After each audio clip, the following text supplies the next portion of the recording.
Next up, we had I believe this is the second last match of the night.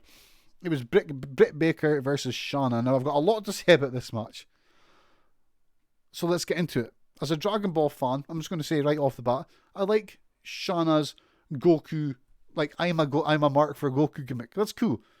I'm a Dragon Ball fan. I mean, look at this. I've actually, saying that, I never even realised that. Look, I'm a Dragon Ball fan. I've literally got a Dragon Ball t-shirt on right now. So I appreciate her gimmick. I have a Turtle School logo on as I speak. Although I have to say that if we're talking about Dragon Ball logos, I prefer the teachings of King Kai, and I have his logo on my car. That said, let's talk about actual wrestling. The match started good enough, with both women working a wrist lock. I like that. Like I said before in the FTR Jungle Boy match, I like people working wrist locks. I think it's underappreciated. Like, just technical wrestling is underappreciated in general. So I like that. Shanna had the upper hand in the start, but she does this really annoying thing where I've seen in wrestling, where instead of going for pins, she poses to the fans. It's like, it's wrestling, not a pose off. Like, I get it's entertainment, but it's entertainment that happens within the construct of a simulated fight. And if that fight does not seem real, and it doesn't seem like people are trying to win the fight, then that really annoys me. It's like the sole person of someone being in a wrestling match is to win the match. No matter what the stipulation a match may have, the sole purpose is for one person to win and for someone to lose. So when someone is down in a wrestling match and the person that's put them down doesn't go for the pin, I just want that person to lose, because I'm like, you don't deserve to win. You're not trying to win. What are you doing? It's like people not climbing the ladder in a ladder match until the last minute when they need to win. It's like a bit redundant. It's like, why did you even have a ladder match? Why were you in the ladder match? Why were you not trying to win until the last minute? Things like this annoy me. It's like, why? If you're a wrestler, you're trying to win. If you're in a wrestling match, you're trying to win. Always win, win, win, win, win. You should at least look like you are trying to win, even if you know you're going to lose. That's the art. Like, so that's cool. I mean, on Shanna's character, this could be a character thing, right? I get that the point was for Britt to get the upper hand on her, but like I said earlier, the good guy, the face should not look stupid. And like, when you don't go for pins, you look a bit stupid. Now, in Shanna's defense, right? Her gimmick is that she is a girl Goku, or she's a real fan of Goku in Dragon Ball, right? Now, if she is trying to emulate Goku, this actually makes sense, because one of Goku's main traits is that he's a complete freaking idiot. Like, he's a dipshit. That is one of his main character traits is he's a total idiot, and he always gives his opponent the chance to beat him. Like, always. Like, his opponent's nearly dead. It's like, I've got a magic pill for you. This will bring you back to life and make you strong enough to come back and kill my friends. This is Goku logic. So, I mean, if that's her drive here, that she is like Goku, then she is actually getting the character right. Sadly, it makes her look like an idiot. It's like in wrestling, maybe the Goku gimmick isn't good for wrestling, because Goku's stupidity is even starting to piss off Dragon Ball fans. If you're a Dragon Ball fan watching this, you've maybe read the manga lately, and you'll know that in the latest manga story, they did all these episodes and Goku was an idiot. And it pissed everyone off, and it pisses me off, especially in wrestling. After Shanna posed for too long, Britt got the advantage and beat Shanna up for a bit. This is where the match got better for me, because Britt knows her role as a heel, and she's damn good at it. She laid in some mean as hell shots. This is all it takes. Shanna then made a standard good guy sort of comeback, but Britt cut her off and went into this really messy roll around in the ring spot. I don't know what they were trying to do, if they were just trying to go for near falls or whatever, or if she was trying to do like a clever looking roll into the lockjaw submission, but it just didn't work. After the roll around, though, Britt just stood up and sidekicked her in the side of the head, which was and then she hit a really, really good net breaker, which kind of saved that segment, although I don't really understand what the rolling about was for. Now, this is where I felt the natural finish of this match should have been. Like, after that whole roll around spot, Britt stood up and kicked her in the side of the head brutally, then gave her a really good neck breaker. That could have went into the finish there. And if they had finished the match there, I would have been happy. I would have thought this was an alright little match. Sadly, they didn't. Matches have a natural point where they should finish. There's no written rule, and every match is different, but the finish for this should have been here. Everything after this was just noise, in my opinion. Britt got the pink glove from Rebel, not Reba, and she went for the lockjaw finish, but she got countered. And then we got like a second fire-up spot by Shanna, so like 2 fire-ups, good guy fire-up spots in a wrestling match is just not needed. 1 is enough. I don't know why we got that, but we did. Eventually, though, Britt got Shanna in the lockjaw and got the win. Like I said, it felt like it came like a minute or 2 after it needed to do. And for a TV show, right, if you're at a wrestling match, for instance, like a wrestling show with no TV or nothing, matches can go as long as you want. But with TV, you're in an area where time is really valuable. And 1 minute from this one could go to something else and maybe make that a bit better. This match really, what was this? We've got to remember, what was this match about? This match was about getting Britt over as a badass that can beat people up, going into her match against Thunder Rosa, who's billed as one of the better female wrestlers on the planet. They needed to make Britt look good. She did look good, but in the process, Shanna could have made herself look a lot better in this match, and I think that she hurt herself by just looking a bit silly.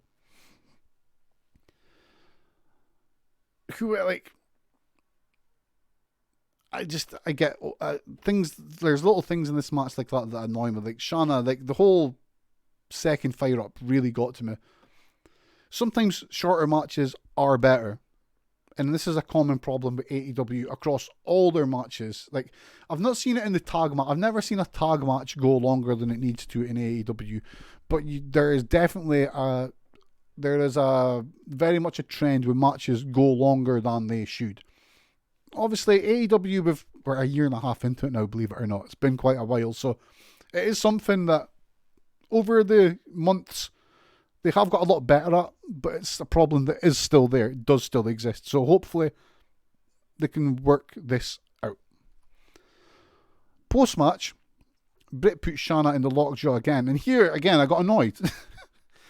And this was just totally unfacial selling here. So Britt was holding Shanna in the lockjaw. Now, and Britt was holding her, she's like, yeah, posing to the camera, twisting her, like being a real meanie, like showing that she's a mean person. Now, wrestling is about doing stuff, but a lot of it comes from the face. And while Shanna's being held in this lock with a really mean beat, like, Shanna's just like, and she wasn't just like, not like she had no real facials going on, no real selling going on in this. She was just staring at the camera like that. You know, it's like there was no struggle, there was no nothing. Like she wasn't knocked out. It's the lockjaw. It's a submission hold. It's painful. You're not getting knocked out by it. And it just looked like she wasn't just staring, looking towards the camera. She was staring into my fucking soul. It was like, come on, what are you doing? Stop staring at the camera. Like, do you not know these things? You're on fucking TV. I did not like it. I liked some of the match. I liked quite a bit of the match, but there was just spots here I didn't like. And sadly, I hate being a target. I hate saying stuff towards people, but it was Shanna that kind of annoyed me with this one. Just with her selling, both at the start of the match and towards the end. Whilst she's in the whole lockjaw thing, Thunder Rosa came out to make the save. Next week it is Britt Baker versus Thunder Rosa at Beach Break. This is a match I am looking forward to. I think this is going to be great. Thunder Rosa's matches in AEW have been brilliant. Britt Baker is a really good heel. I think this has got good things written all over it. It's going to be great. So before we get to the main event, we had another backstage segment with MJF and Sani. Of course, this is MJF catching up with Sani backstage like he said he was wanting to do earlier on. Now, MJF is trying to explain what happened last week when he actually, Wardlow hit him by accident and then MJF got the pin with the tights and stuff like that. MJF tries to play this all off as one big accident. It's like, it's Wardlow's fault. He says he's fined Dr. Wardlow's wages for it, and it's all his fault. Sami, though, Sami just sees through this. He thinks it's all bullshit. He calls MJF the master manipulator. He doesn't buy what he is selling. But in the end, MJF made what seemed like a veiled threat towards Sami. He just says, Sami. He just stops and he's like, are you sure you want to play it this way? Which to me, it seems like a bit of a threat after being called a manipulator. And Sami just tells him, I am not playing. Very interesting here to see what's going to happen. It does seem like the veil is slipping from MJF. The good bro side of MJF it's disintegrating, and we're seeing the real MJF. Is he just manipulating things? What is he trying to do? If he's manipulating things, why is he manipulating things? Is he trying to take over the Dark Order? Or is he just trying to... is he trying to take over the Inner Circle? Or is he just trying to take Chris Jericho for his own? Who knows what's happening? But it's going somewhere good. I like it. There's not one... the only storyline in AEW at the moment which I'm not hot on is the Cody Rhodes one. It's the only thing at the moment which I'm like, this has gone a bit south. Everything else I'm totally game for. Everything. So next week we get told what's going to be happening next week. Of course, it is Beach Break. It is a big event. So there will be a tag team battle royal for a shot at the AEW tag titles. Now, this is full of all the tag teams from the promotion, but the Bucks are also in this match. Now, they have been told that if they win, they can pick their own opponents, who they more or less say at the end of the show are going to be the Good Brothers. So that's kind of cool. We will also have the wedding of Kip Sabian and Penelope Ford. We will have Britt Baker versus Thunder Rosa. And we have the trios main event, which I am excited for this. The Bullet Club, which is made up of the Good Brothers and Kenny Omega versus Pac, Moxley, Pac, and Phoenix. We also got the confirmation that Revolution is going to be on the 7th of March this year, which is always good. Oh, and before I forget, they also tell us that they told us last week that they've got a AEW Female Women's Championship tournament coming up. The first match of the tournament has been announced. It will be Serena Deeb versus the returning Rio, which again, it'll be awesome. Serena Deeb's one of my favourite female wrestlers. Rio's awesome. I'm not a massive Rio mark, but she is really damn good. So this will be a match that should be brilliant. Should be brilliant. And then we get to tonight's main event. The Good Brothers and the Young Bucks versus the Dark Order. Of course, the Dark Order team this week is Uno, Grayson, Silver, and Reynolds. So before the match, we are backstage with the Bucks and the Good Brothers. They're having a bit of banter. There's a little bit of tension there, you know. There's a little bit of... it's not all plain sailing with the Bullet Club at the moment. The Bucks basically just tell the Good Brothers that they don't want Don Callis involved in what they're doing or anywhere near what they're doing. And that seems fair enough. Then, Kenny appears, pissed off, and he confronts the Bucks over what may or may not have happened to Don Callis' eye. Now, he's pretty angry. Don Callis has the most ridiculous bandage stuck to his face. He's like got a huge bandage over his face like that and glasses. Remember, he was only had a black eye last week. Now he's got a... It's like, come on. Clearly it's not a real black eye. Callis is actually brilliant. I've said it before and I'll say it again. He gets wrestling on a level that most people just don't get. Like, next level shit. So... as Omega is starting to get rowdy with the Bucks, the music starts playing and the Bucks have to make their entrance. So that little argument gets broken up instantly and the Bucks just make their entrance. They've got to go and have their match. They're professionals. This is another one of these matches where there is just too much to describe. So I will put it like this. You had two of the best tag teams in all of modern professional wrestling versus the most over and entertaining faction in AEW. This was as awesome as you would expect it to be. Fucking brilliant. Uno started for the Dark Order against Anderson and it just did great. I like Uno. Uno and Grayson are so underrated in AEW. Like in other places in wrestling, people know them. Like they've tagged for years as Super Smash Brothers. If you don't believe me how underrated they are, go and look up Super Smash Brother matches from Chikara Pro or ROH. They are bloody brilliant. And yeah, so the match started with Uno. Uno's cool. He's another one of those. Well, I mean, he's now basically a babyface. He is now a good guy, and he does finger break holds and all that sort of stuff. It's always good. He's a solid worker. We had some funny interactions between Silver and Gallows at the start of the match, where obviously Gallows is like 7 foot tall. Silver is not that tall. Luke Gallows is testing the. He's like, come on now. Silver's hand comes up there. Silver got annoyed though, starts hitting him. All cool. I liked it a lot. The match was fast and spot filled, as you would expect, but it never got old and it never got boring. It's a Young Bucks match. If the Young Bucks are in a match, it's not going to get boring. End of discussion. Just end of.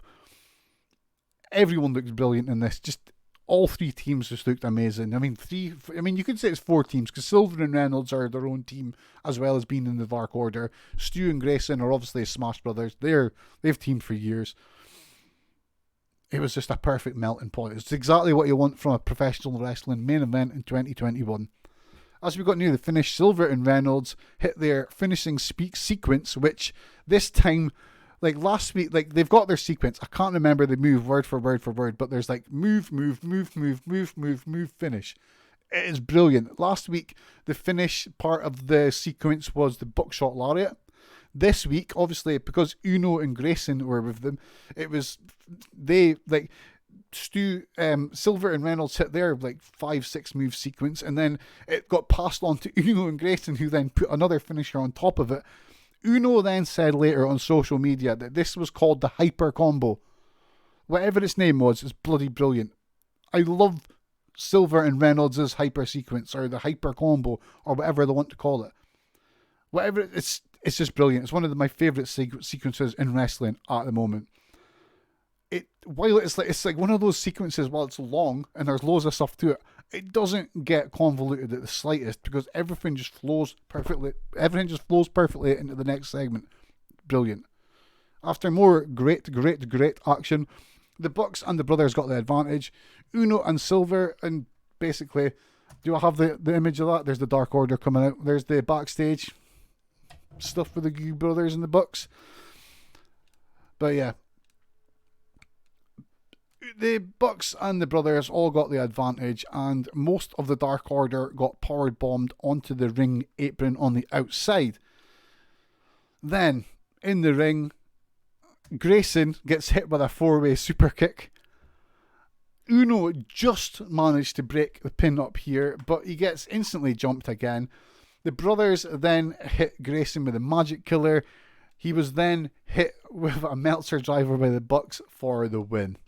The Bucks and the Good Brothers got the win, as you would expect.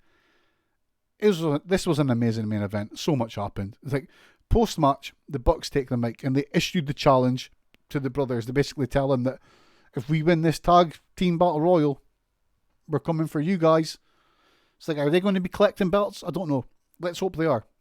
Bucks as belt collectors, again, something I would be more than happy to see.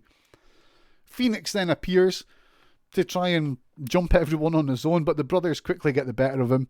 They try to give Phoenix the magic killer, but he manages to counter out of it. Then, out of nowhere, Moxley just appears in the ring and he takes Gallows to the outside. And this is followed by an amazing tope con hero through the middle rope by Phoenix, which when he did it, he was like spinning on it so much that he went flying through the middle rope, like turning at the same time, and he like landed and just like kept spinning, and he ended up like sitting crotched on the barrier. I was like, how the hell does that even happen? Like, Moxley gets back in the ring and he's standing, he's looking towards camera, and you see Kenny coming in trying to sneak attack him. But just Moxley obviously knows he's not an idiot. He just turns around, kicks him in the gut, gives him the most amazing paradigm shift. Like, Kenny sold it, planted on his head for 5 seconds, not moving. It's fucking brilliant. The show goes off air with Moxley and Phoenix all standing tall. Next week is going to be bloody brilliant. I am so stoked for next week's show. It's going to be really good. This week, apart from the Cody Shaq segment and parts of the Britt Shanna match, this was straight fire. I thought it was brilliant. I find it a funny way to describe a wrestling show, but it was a must-watch, and next week's will be much, much better. I don't know why why did I say that funny? That's a strange... What was I thinking when I wrote that note? Anyway, I predict that next week's could be a ratings record setter. I was going to talk about the ratings this week. That's just finished about talking AEW. Quickly, talking about the ratings, there's really not much to it this week. Both AEW and NXT got around 700,000 total viewers. There was a problem with TNT and the TNT stream for, I think, the first half hour of Impact.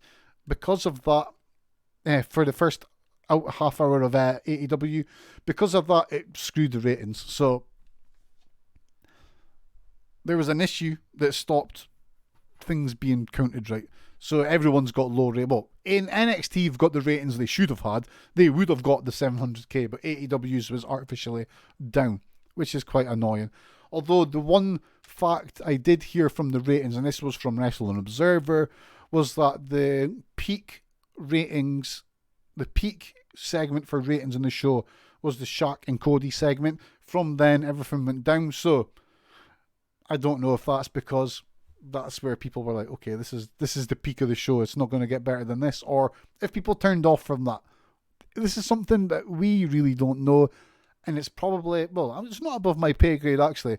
I've got a degree in this shit. It's something I can get an answer to you for next week, but I don't think it's really that important. I think what is important is the real, what happens. We can talk about hypotheticals for days, weeks, months, years. What matters is the ratings on the day that happen. So let's just look forward. Next week, I think Beach Breaks going to be an awesome show. I just think it's going to be great. I just have a feeling that next week it may be the week they actually break 1 million. Where long as nothing else happens in politics next Wednesday,